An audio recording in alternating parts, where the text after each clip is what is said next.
What's going on, everybody? You know, black women always tell me,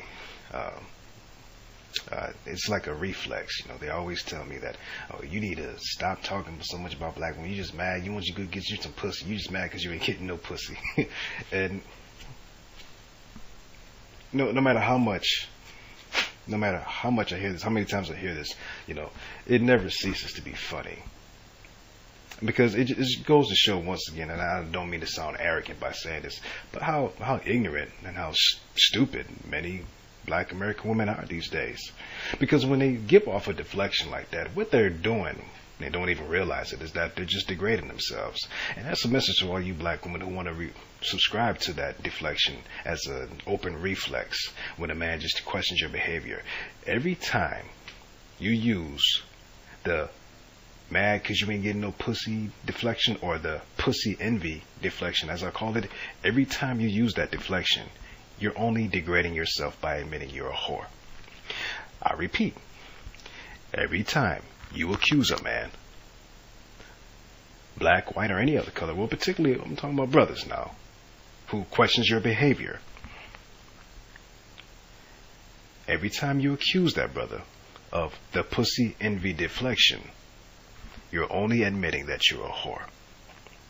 And I'll tell you why. You black women, more than any other woman in the world, love for black men to know, well, men in general, but especially black men, to know that there's more to you to respect. Your mind and your abilities, your intellect, your wisdom, your interests. Okay, and that's fine. But out of those interests and out of those thoughts come behaviors, right? Right. Okay, so when I question those behaviors, those attitudes, even some of those pet peeves,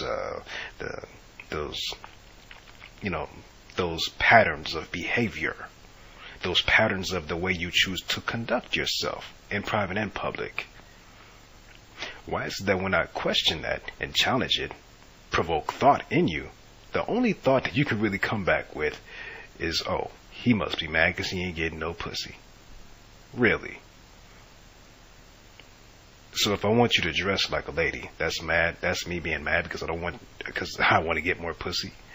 If I want you to speak like a lady in public, that's being mad at you because I'm not getting no pussy. Really?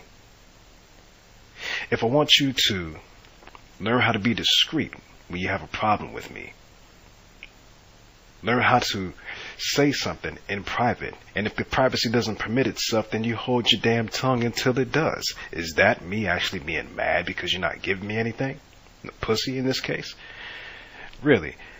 Think about that, how you're degrading yourself. So in other words, for me or any man in the world to have a problem with a black woman, his only problem with her mind, with her behavior, with her thoughts can only be with how much pussy she ain't giving him. So basically, her level of intellect and wisdom is only elevated by as far as she can bend her ass over. Wow. Sad to see you think that way of yourself. But anyway, this is just another one of those long, one of those long time honored forms of denial that black women love to cling to these days. And, hey, maybe they'll get over it one day and, well, get over themselves first and, learn how to be for real. You see, my problem with black women has nothing to do with the trivialities at all, actually. My problems actually go way beyond that. In fact, in being able to assess the behaviors of black women, I've actually become one of those brothers, like so many others, brilliant brothers I've seen here on YouTube, that can actually evaluate black women. And that's the one thing that black women to this very day don't want us to be able to do. In fact, it's out there. You can hear all the deflections and the spewing that's going on out there. My main problem with black women is, well, the main problem is just that of the fact that they live in what I call blissful denial. And that is the general problem with black women today. The problem, I'll say it again, the problem with black women today, especially in America, is that they love to live in blissful denial. You see, Mark Twain once said that there are 3 kinds of lies that a man can tell. 1, lies. 2, damn lies. And 3, statistics. Now, the third one is of particular importance in this case because black American women, like your friend Life Jennings and Barack Obama and T.D. Jakes and others, they love to use this concept to support the myth. Again, I'll say the myth of black American females being victims. You know, I've learned a long time ago that the worst kind of lies, like I told you before, that a woman can tell is that of omission. Well, actually, their lawyers do it too. Again, because the trick to telling lies by omission is that you actually have to tell bits and pieces of the truth. But you quietly lie by not telling the bigger picture of the truth, which would actually contradict you if you did. Because now by telling these bits and pieces of the truth and leaving out the bigger picture, all you got to do now is go back and add little pieces of your own mendacity, you know, supported by morsels of truth, and now all of a sudden, presto, voila, you've created a whole new bigger picture, you know, other than that of the truth, of course. And now, hello, it's time to push an agenda. I can remember as far back as the early 1980s when the local black radio stations would have, you know, dozens of black women call up and complain about how black men were no good. This too was actually a very big lie by omission. It was omissive. It was a lie because, well, it was a lie being perpetrated by two groups.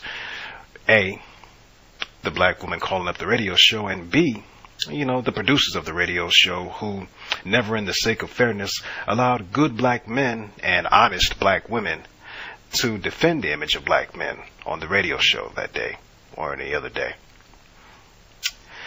And you notice here now, as I tell you this, that there was no one on the radio even daring to ask any of the black female callers to answer for or own up to the fact that all the black men that they were talking about were just proof of the fact that they were themselves irresponsible. And furthermore, they were never honestly attracted to any humble, decent, good, hard-working, family-loving black man or gentleman in the first place. It's interesting to notice that nobody had the balls to do that on any of these shows, neither the callers nor the talk show hosts themselves. And that's because, you see, a true analysis into the behavior of most black women in America, it pretty much renders the fact that they have been promiscuous, harlotess, bad mothers, and bad women in general. Now, a lot of people are going to get mad at me for generalizing, and that's fine. I really don't care because it's true. And again, I said the reason I say in general, and thereby feel free to generalize black women, is because it is true. And black women in America have given truth to this perspective for more than, I'd say 30 years now. For more than 30 years now, particularly in the modern media outlets alone. And now it's our turn. You know, just by the way that black women have been treating black men like me through the media outlets, generalizing all of us through the media outlets alone over the past 30 years. Just by that alone, they've given truth to the fact that I'm allowed and authorized to feel free to use the whole generalizing perspective and generalize them. Because they've generalized us, you know, us black men being. You know, case in point, if you had 10 brothers in a room and they all wanted to help you count the number of radio shows, TV shows, magazine articles, and Anti-BlackMan self-help books, you know, these poor brothers would actually run out of space. And here's the funny part to all that. Yet even still, your work still wouldn't even be remotely done. See, because what I didn't mention to you yet was A, the black male bashing novels written by black lesbians. B, the black man blaming Christian stage plays written by millionaire drag queens. C, the black man demonizing books and sermons promoted by black pimp swindles who pose as ministers like your boy T.D. Jakes. And of course, D, the movies made by all of the above. And what you find here is that black men, when you look at all of those data, those data concepts, basically trash data concepts, look at all of those concepts, and what you really find here is that black men have been generalized by black women. And by choosing not to fight against the whole anti-black man slander machine, on account of being too busy enjoying it, that is, you can also throw in the so-called good black woman too, right along with the bad ones. Because they together and collectively have basically told one big lie of omission against the black man. And in truth, the sad thing is it was all in the purpose of black women getting a great big piece of that sexual revolutionary pie. In other words, the benefits without responsibilities or commitment. And I want you to think about that, brothers. Benefits without responsibilities or commitment. Benefits without responsibilities or commitment. Now go back and look at the black women who had to become single mothers. You still feel sorry for them? You see, and that is the reason why. And this is why I say that, because that's the reason why millions of black women have become the mothers of broken homes. It's nothing more than the men that they chose to be parents with.